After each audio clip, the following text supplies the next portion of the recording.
He got to preach to the Gentile. Remember, he has the keys. Can't no one else open up the door. He has the key because he's got the key to the kingdom. Remember, we read that in Matthew 16 where Jesus told him, whatever you say, I'm going to make it law, Peter. He said, whatever you bind on earth is going to be bound in heaven. Whatever you loose on earth is going to be loosed in heaven. He gave Peter full right to tell everybody what they must do to be saved. Now, do you think that God will give somebody, a human, that much authority and then let them go out and do wrong?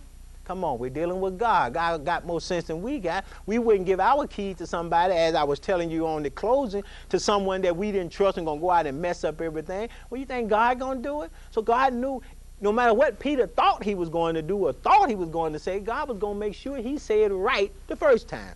So now Peter goes to the Gentile. How did he get to the Gentile? Let's get a brief history, so we'll know when we get to the end of chapter 10 what was going on. So let's just read the beginning. He said, there was a certain man in Caesarea called Cornelius, a centurion of the band called the Italian band, a devout man. I always tell you, and I'm going to always tell you, devout means morally good. We like to say that we are morally good. I ain't killing nobody. I ain't sleeping around on my husband. I ain't sleeping around on my wife. I don't get drunk and have accidents. I get drunk in my own home. I have a little wine. I'm not harming nobody about smoking. I don't curse. I just use simple words. I don't use those big heavy curse words. You don't matter. You're sinning. Sin is sin. I don't tell lies and put folks in jail, but you're lying on your taxes. You're lying when you go in the store. You're changing prices on clothes. All of these old things, they're sin, y'all. They're sin. Now, this is a man that God, remember the Bible is written by God. This is a man that God is saying is devout. He's morally good, but the brother ain't saved. He know who God is. And why do I say that? Let's look at the next verse. He said, a devout man, one that will fear God. Most of us don't even fear God. His whole house feared God. With all of his house, which gave much give a lot of money, give a lot of time, give a lot of material things to the church. That's what he means by he gave alms always to God. We don't even like to pay our tithes. We don't even like to give in an offering. We think we're giving it to the preacher. You're giving it to God. If the preacher mess over it, God will get the preacher. You are supposed to bring your tithes and offering into the storehouse. We got all of these things we won't do, and then we're going to stand back and call ourselves morally good. When God called this man morally good, he prayed, he feared, he gave alms always. And look what happened. It said he saw in a vision, evidently about the 9th hour of the day, the angel of God coming into him and saying unto him, and when he looked up, he was afraid and said, what is it, Lord? He's afraid because he know who God is. He know when the presence of God came in near him. So he got afraid. We don't get afraid. We'll sit in the church and we'll feel the presence of God come around people, and we sit there and still go to sleep. We'll sit there and still act like we don't know what's going on. But yet we're going to say we morally good. I want you to see, look how God is describing this man. But look what God is going to tell him, though. That's the point we need to see. He's describing this man as like no man have ever been described and probably never will be described again. Verse 4, he said, and when he looked upon when he looked on him, he was afraid and said, what is it, Lord? And he said unto him, thy prayers and thy alms are come up for a memorial. We all know what memorial means. That means it's been hanging in the wing, or it's been around for a long, long time. This brother's been praying, evidently asking God what I have to do to make sure I see your face in peace. What I have to do to be saved have come up for a memorial. All the money he's given, all of the fear that he put in his family and himself to fear God, God is finally letting him know, okay, it's time for me to answer your prayer, Brother Cornelius. He said, but I tell you what you got to do.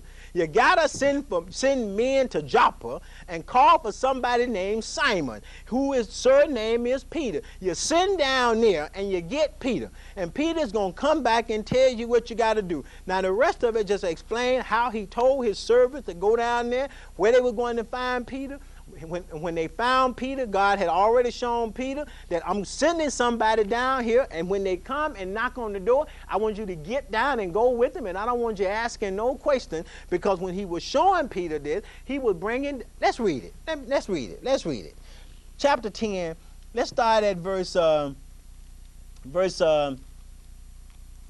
Verse 9. He said, on the morrow, as they went on their journey, they drew nigh unto a city. Peter went up into the housetop and prayed about the 6th hour. And he became very hungry and would have eaten, but while they made ready, he fell into a trance and saw heaven open and a certain vessel descending down upon him. And it had been great sheets knit in 4 corners and let down to the earth, wherein were all manner of 4-footed beasts of the earth, and wild beasts, and creeping things, and fowls of the air. Wherein were all, verse 13, and there came a voice to him, rise, Peter, kill and eat. But Peter said, not so, Lord, for I have never eaten anything that is common or unclean. And the voice spake unto him again the 2nd time, what God have cleansed, that call thou not. What God have cleansed, that call not thou common. Now this was done 3 times, because God is trying to make a point to Peter, because he's about to send Peter to the Gentile that he've already told the Jew to despise the Gentile. Now God is asking him, I want you to go down there, because I got somebody that it's time for him to get saved, and I want you to be the one to do it. Why? Because you're the one that got the key. He said, now while Peter doubted in himself that the vision which he had just seen mean, behold, some men which were sent from Cornelius that had inquired for Simon's house, and stood before the gate, and called and asked whether Simon, which was surnamed Peter, was Lord. While Peter thought on the vision, the Spirit said, now remember, Peter is filled with the Holy Ghost. So God woke him up. He said, no, Peter, listen up. This is what about to happen. He said, while Peter thought on the vision, the Spirit came up unto him. Behold, 3 men are downstairs looking for you, Peter. Arise, therefore, and get thee down, and go with them, doubting nothing. In other words, don't ask no questions. You just go with them. For I sent them. God is telling Peter, I sent them to come and get you. Okay, now Peter goes down there, and he's going with some more Jews. Now let's drop to verse 45, same chapter. Verse 45, he said, and they of the circumcision which believed was astonished, as many as came with Peter. Look, some of them came with Peter. Why? Because they want to know what Peter going. They know Peter is the man. They follow him around like we follow preachers around. You hear about preacher so-and-so over here. Everybody pack. I don't run after no preachers. None of them. Because half of them don't know what they're talking about. And I say that, and I won't stutter, and I'm just as bold as Peter, because I know most of them don't know what they're talking about. They're just talking off the top of their head. I ain't chasing nobody, especially when I know they ain't got... If you ain't filled with the Holy Ghost, you can't tell me much about salvation, and that's just a fact. Because you ain't got the Spirit to tell me nothing. You talking from yourself. And just like Peter couldn't do it, you can't do it. Okay? Now I had to get that off my chest. He said, and they of the circumcision which believed was astonished, as many as came with Peter, because on the Gentiles also were poured out. Well, how do we know the Gentiles got the Holy Ghost? Let's keep reading. For they heard them speak with tongues and magnify God. Now check out what Peter said. Now remember, Peter got the key. God told him he was going to give him the right to open up the door. God had to preach to the, God had to preach to the Jews first. Then he had to preach to the Gentiles, which is what he's doing now. And look what Peter said. For they